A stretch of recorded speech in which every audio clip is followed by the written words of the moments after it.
you don't mind, if you help me welcome and give a round of applause to Coach Dabo Swinney.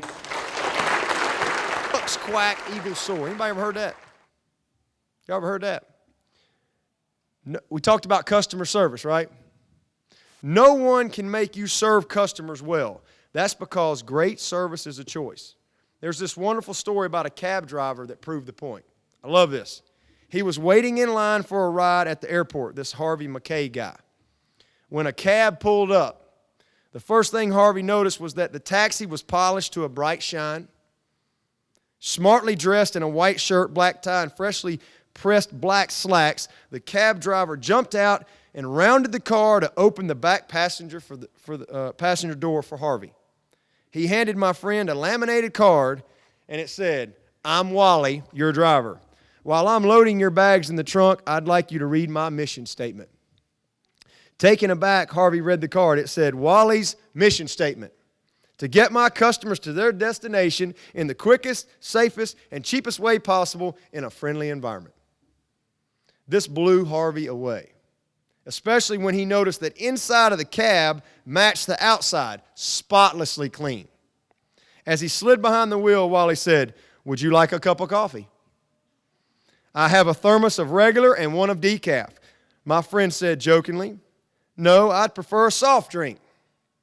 Wally smiled and said, "No problem. I have a cooler up front with regular and Diet Coke, water, and orange juice." Almost stuttering, Harvey said, "I'll take a Diet Coke." Handing him his drink, Wally said, "If you'd like something to read, I have the Wall Street Journal, Time, Sports Illustrated, and USA Today." As they were pulling away, Wally handed my friend another laminated card.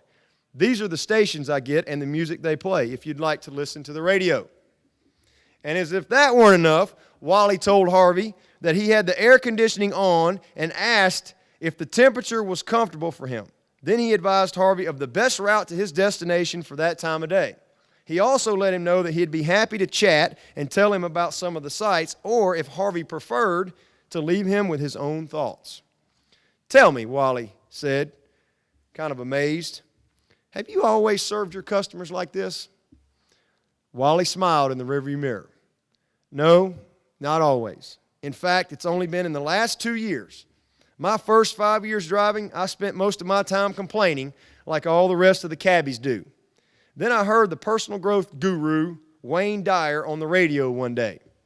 He had just written a book called You'll See It When You Believe It. Dyer said that if you get up in the morning expecting to have a bad day, you'll rarely disappoint yourself. He said, stop complaining. Differentiate yourself from your competition. Don't be a duck. Be an eagle. Ducks quack and complain. Eagles soar above the crowd." That hit me right between the eyes, he said.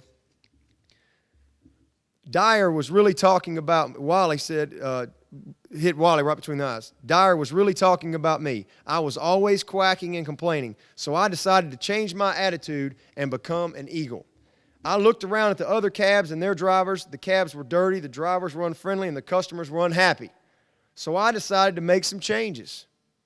I put in a few at a time. When my customers responded well, I did more. "I take it that has paid off for you," Harvey said. "It sure has," Wally replied. "My first year as an Eagle, I doubled my income from the previous year. This year, I'll probably quadruple it. You were lucky to get me today. I don't sit at cab stands anymore. My customers call me for appointments on my cell phone or leave a message on my answer machine. If I can't pick them up myself, I get a reliable cabbie friend to do it, and I take a piece of the action." Wally was phenomenal. He was running a limo service out of a yellow cab. I've probably told that story to 50 cab drivers over the years and only took the idea and ran with it. Whenever I go to their cities, I give them a call. The rest of the drivers quacked like ducks and told me all the reasons they couldn't do any of what I was suggesting. Wally, the cab driver, made a different choice. He decided to stop quacking like ducks and start soaring like eagles. I think that right there is attitude. That's attitude. You get up every day and you have a choice. You have attitude. You can either quack or you can soar. And that's a choice. Now, I know I spent some time on that attitude, but let me tell you, folks, that's critical.